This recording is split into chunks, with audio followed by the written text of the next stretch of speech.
which can be problematic when you want to turn down an old version or push an important bug fix. In-app updates are here to help. The update is triggered from the app itself, and the user is kept in a managed flow until the update finishes. The user confirms that they want to take the update is downloaded, and then control is returned to the new version of your app. You don't need to do anything beyond the initial trigger, which happens whenever you choose. Here, we see how triggering an in-app update looks in code. We make a call to find out whether an update is available. If it is, the app can trigger the in-app update flow or render a button. With extension libraries in Kotlin and Jetpack, you can get even simpler code than this. Here are a couple quotes from apps who have used the feature. You can see how in-app updates help developers increase release velocity and saturation rates of the new versions of their app.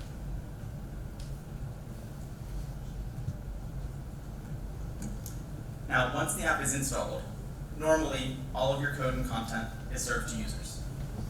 But sometimes features only apply to some users, and those take up unnecessary space for everyone else. Conditional delivery lets you control which parts of the app are served to which users at install time. This lets you exclude certain parts of the app and avoid bloating your app with features that are irrelevant for some particular device, reducing the download size overall. Your module can be applicable to specific countries, only devices above a certain version, or only devices that have certain features, like a VR headset. All you need to do is specify conditions for the delivery of your module in Android Manifest XML. In this example delivery, it's conditioned to device feature and minimum SDK. So this module would only be served to N+ devices that have an AR camera. But sometimes you don't know whether a module is needed at install time because it depends on what the user does. On-demand feature modules are here to help with that. They can be installed or removed during the lifetime of the app via code. So let's take a look at an example. Netflix. The customer support flow is a feature only used by a small subset of Netflix users, and it's a fairly big component at a few megabytes. The module is only downloaded and installed after the user clicks a button. Once it's loaded, the user can connect and contact customer support. Here's a second example. Onboarding flows are normally only used when the user first starts engaging with the app. In this example, the module can be removed via code using the split install API once the user's completed the onboarding flow. The Play Store will then mark the module for removal and remove it in the background, saving precious disk space.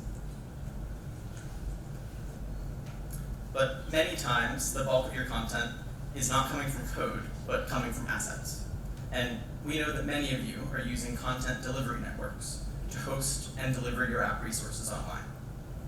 This results in a suboptimal user experience because users install the app and open it only to face a long progress bar that can last minutes while they wait for additional resources to be downloaded.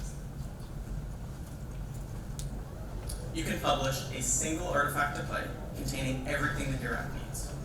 You can choose whether each asset is delivered during the initial install, shortly after that, or completely on demand. With texture compression targeting, users only get assets that are suitable for their device, so that's even less wasted space and bandwidth. Since we launched the app bundle, one more thing. So we've gone through this entire modularization process with our sample app, Plaid. Visit GitHub to see how changing the structure of this app brought down build times by 2/3 to just 1 minute.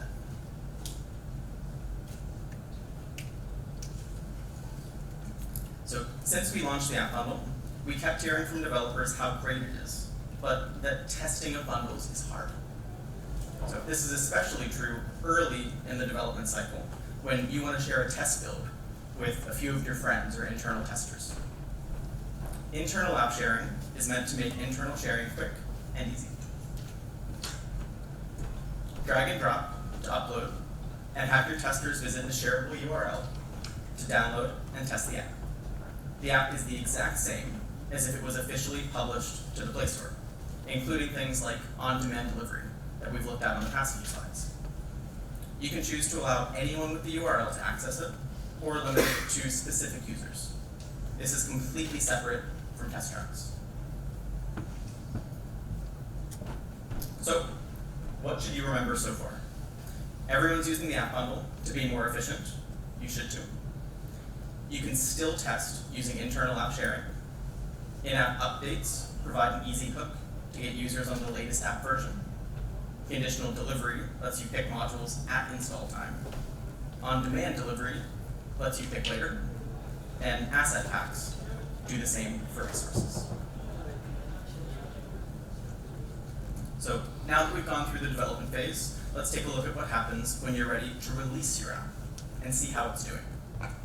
This is where Android vitals and user feedback parts of the console are important. So you've tested your app or game on newer devices and on some emulators too. But what about the many other Android devices that you don't have easy access to? This is the pre-launch report, which we like to call PLR for short. PLR does device crawls on real hardware for you to tell you how your app performs on those. We help you find crashes or application not responding errors, including ones that are limited to specific devices. We also look for whether you're consuming high levels of system resources, security or accessibility problems, and screenshots from devices where your app doesn't seem to be rendering correctly. When a crash or ANR is detected during a PLR run, screenshots and videos are captured automatically. These can help you reproduce the issue and hopefully identify the underlying cause. Because this testing occurs in a controlled environment, we're able to share key information like exception messages that might be redacted in other production settings. And all of this runs automatically for you in the Firebase Cloud Test Lab. All you have to do is submit your APK to a test track in the app releases section of the console, and you get this for free. But as smart as our caller is, it probably can't guess your password if your app has a login screen. So we recommend you create some test credentials just for PLR and enter those credentials in the PLR settings page of the console. We can use those to log in when we crawl your app and test more of the functionality. If you're developing a game and want us to crawl more behaviors, you can build a game loop by having your app respond to the test loop intent that's listed on the screen. And there's a really nice video that's not loading right now. Then we can run important sequences of your game on devices that you don't have access to, and you can download the entire video stream from PLR. So switching gears for a minute, let's talk about SDKs. Every SDK contains an API that you're supposed to use, and internals that you're not meant to rely on, since they might change behavior and result in unexpected things. In Android P, we started restricting access to some of these internal methods and fields for the Android SDK. We want to do this in the most stable way possible so that we don't crash your apps. We started by restricting interfaces that weren't in use at all. And we're adding public alternatives when we find use cases for other restricted APIs. The pre-launch report stability page shows Android compatibility issues that we've found so far for your app. Further down the page, you can see more details and a link that brings you to the full list of issues. Even if you're not using Android's internal methods and fields directly, it's possible that one of your third-party libraries is. An error here means that the use of APIs that are restricted will cause your app to crash, And a warning is for other unsupported APIs, which could misbehave or be restricted in future versions of Android. To help you prioritize the most important issues, we tell you whether it's already restricted in Android P+, planned for restriction in the future, or unsupported and might be restricted later on. The APIs that are called the most times from your app are at the top. And you'll see up to 20 stack traces, so you can find that and replace it in code. Now let's move to post-launch. When your app is running in production, Android Vitals tells you about its technical health based on the metrics that are most important to users. It's powered by the data of more than 100 million users who have opted in to share data to improve the stability of Android. There are 15 metrics across performance areas like battery, startup time, and rendering.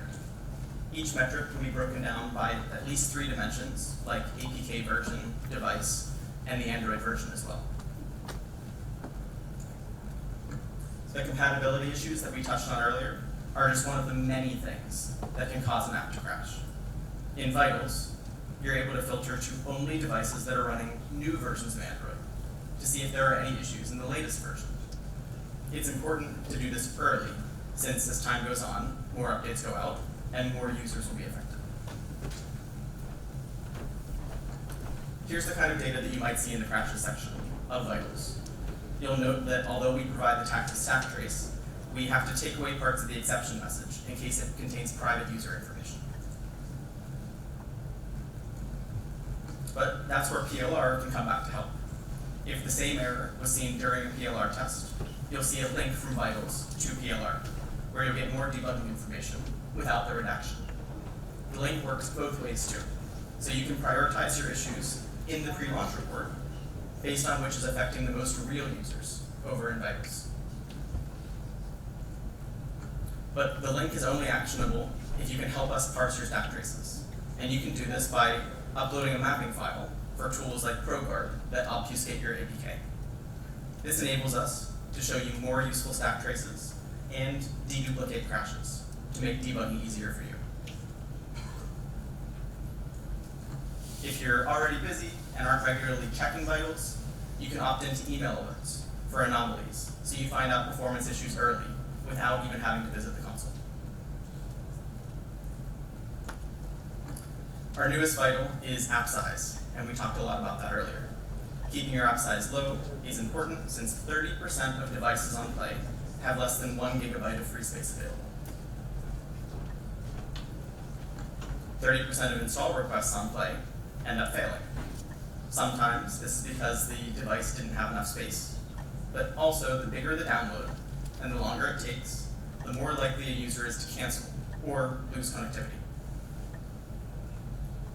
We found that for every 3 megabytes you can reduce from your app's download size, there's on average a 1% increase in the number of installs that you get. That's an amazing gain for such a small amount of work, especially when there are so many tools like the app bundle to help you modularize. That's why we added app size to Vitals and statistics in console. You can monitor the app size on device if it grows over time. You can monitor how it changes from week to week and how it correlates with your install success rate or number of uninstalls, so you know that the work that you put in was worth the effort. For those of you that already adopted the bundle, you'll have a breakdown of components to see whether it's your code, your resources, or your libraries that's contributing to the bulk of your app. We'll even give you optimization tips that can try to yield the most size savings. Vitals does even more to show whether your app size or crash rate needs attention by offering benchmarks. Benchmarks compare your app's performance against a bad behavior threshold, or the performance of other apps that are in your category. You also get these broken down by country, language, or Android version. And, like at the bottom, you can view changes over time. Since many of you told us that full categories are too big to provide meaningful insights for benchmarks, this year we went another step further by letting you pick your own set of peer apps to be compared to. With developer-selected peer benchmarks, you can define a custom set of 8 to 12 apps and see how your Vitals performance compares against theirs. With that said, privacy is important to us, so there's a set of rules to protect your data. Your app only becomes 1 point in a peer set of 8 apps, and only the median value is visible. Most Vitals metrics can be measured in a test lab today, which many larger developers have access to. So we think that this feature helps to give all developers equal access to the relevant data about their technical performance. Still, in the interest of you having full control, you can opt out of having your Vitals data available to other peers. But if you opt out, you can't configure your own peer. We are very excited to make developer-selected peer benchmarks available for ratings as well. Since this data is already public on the Play Store, you can pick as few as 1 or as many as 12 peers. And you can see individual values as you hover over each of the app icons. We announced at Google I/O that the average rating calculation is changing to give more weight to recent ratings that your app gets, rather than a cumulative lifetime average. This means your app will be less affected by a bad release that you fixed a long time ago, and will focus more on the current state of your app instead. We found that 42% of one-star reviews mention negative performance signals like stability and bugs. So this is the perfect time to focus on improving your app's technical performance using Vitals and PLR. Of course, ratings are only half of the feedback equation. Your users also might leave reviews. Every day, developers respond to more than 100,000 reviews in Play Console. When receiving a reply from a developer, we've seen that users increase their rating on average by 0.7 points. So we've also made it easier for you to respond to reviews using suggested replies. These offer a selection of multiple, one-touch smart responses for faster and easier messaging, thanks to machine learning. So, what are the key takeaways for release monitoring tools? PLR can give you screenshots and videos from device types that you may have never used before. But adding test credentials, game loops, and deobfuscation files maximize what you're able to get out of it. Stay ahead of Android SDK compatibility, which is now integrated with PLR. And you can compare Vitals with a peer group of apps that you can individually choose, including for our newest Vital, which is app size. So now that your app is launched, you need to get more people using it. Growing your user base comes next.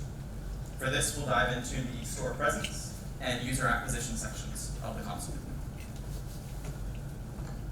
For most games, the pre-launch and launch period is when they have the most buzz around them. So many game developers told us it's the cheapest time for them to get new users on the app. With pre-registration, you can publish your store listing on the store even before you launch. You just have a store listing page, your description, screenshot, assets. Users can sign up to be notified once your app becomes available. After you upload an APK to a closed test track, you can visit the pre-registration control center to choose countries for your campaign, see how many signups you've gotten, and even see how many of those convert to installs once you fully launch. If you want, you can even configure a free in-app product to be given to users who pre-register for your app. In our pilots, we've seen a 15% increase in the install rate when you choose to add a reward for pre-registration. You can also run an instant game alongside the pre-registration campaign to give users a preview of the app before the full version is available. For those of you unfamiliar with Google Play Instant, this lets users start the app experience with a single tap of the Try Now button. They don't have to wait for the full install to download. To start, all you need is an APK that's under 10 megabytes to sample your app experience. We're starting to showcase instant experiences beyond the Play Store listing as well. So if you want your app to be visible in more places, Google Play Instant can put it on the search page highlights, or collections.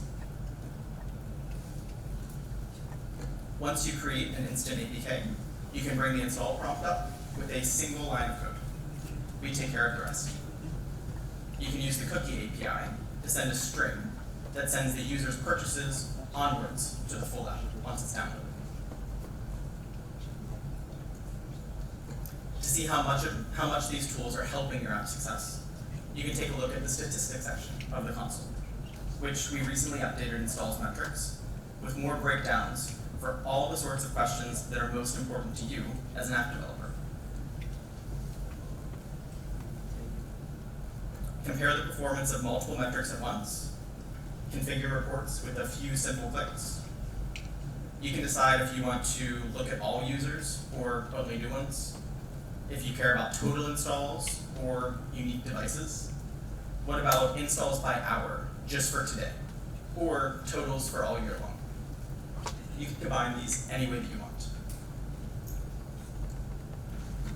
Once you've got it just the way you want it, you can download any dataset that you've configured. You can even save the report, so it's easy to go back to later. And we do trend analysis for you as well, so it's easier to see where your performance is changing the most. This comes by country, by language, by device type, by Android version, and by app version 2. But like we saw with vitals, a number is more meaningful when there's another number to compare it to. So we compare your growth rate against similar apps to see how you're doing. We highlight where your app is doing better than your peers and where you have room for improvement. It also shows whether changes are something that has affected the whole ecosystem or specific to your app and worth investigating. Since this data is more sensitive, you can't use developer-selected peer groups here like you were able to for vitals. You can also see comparisons in the user acquisition section. Here, we break out where your installs come from. Are they pre-installs on the device? Do they come from third-party referrers? People browsing the store? We show you how many users visited your store listing and how many of them went on to install the app. You can break down by traffic source and see benchmarks for countries as well. Starting last year, we also show you which queries users are searching for on Play to find your app. This includes visitors and those who go on to install, so you have a better understanding of who your user base is and how you could change whatever marketing you might configure in console. Last year, we only shared benchmarks for top-level categories like action games or social apps. And you told us those were sometimes too broad. So this year, we've added over 150 smaller curated groups with more specific topics like rideshare or running. These comparisons are meant to be more relevant to you and more actionable, while still keeping your app's individual stats private. Oftentimes, you'll find that your app is related to more than just one category. That's why we let you see all of them. Visit the tag section of your app's store listing page in console and choose which groups best describe your app's functionality. That way, we can give you better recommendations. So, what should you do if you have a low conversion rate relative to the benchmark that we show you for the group that you pick? Store listing experiments lets you A/B test new screenshots, videos, descriptions, or icon to get more viewers of your store listing to install your app. You provide the assets, and we do all of the statistics for you. This year, we added faster metrics, including first-time installs and users who kept the app installed for one whole day. These are updated every few hours, and you can opt into email notifications to be told when we've seen enough data to recommend a winner. One developer shared that they saw a 40% increase in their acquisitions just by improving their icon. We recommend testing a single asset at a time to get clear results, revisiting assets occasionally to account for changes in users, locations, and seasonality. But sometimes you want entirely different versions of your store listing depending on who the audience is. You've always been able to customize store listing text by language, but we launched custom store listings earlier this year so that you can do even more. You choose which types of users get to see which assets. The first targeting dimension we've introduced is country. You may be surprised to hear that half of Android users in India have their device's language set to English. So language targeting there doesn't work so well. If you create a custom store listing for India, you can tailor screenshots to the regional market for different interests or even holidays. It's time for one last recap. There's now more ways to analyze your installs than ever before, add app tags to your store listing, and use the more refined benchmark groups to evaluate how your app's growth rate is doing, or your store listing conversion rate. If there are markets where you have room to improve, consider a custom store listing or a store listing experiment. These can give you data in hours. And don't forget other marketing tools like pre-registration or Google Play Instant. So that's it.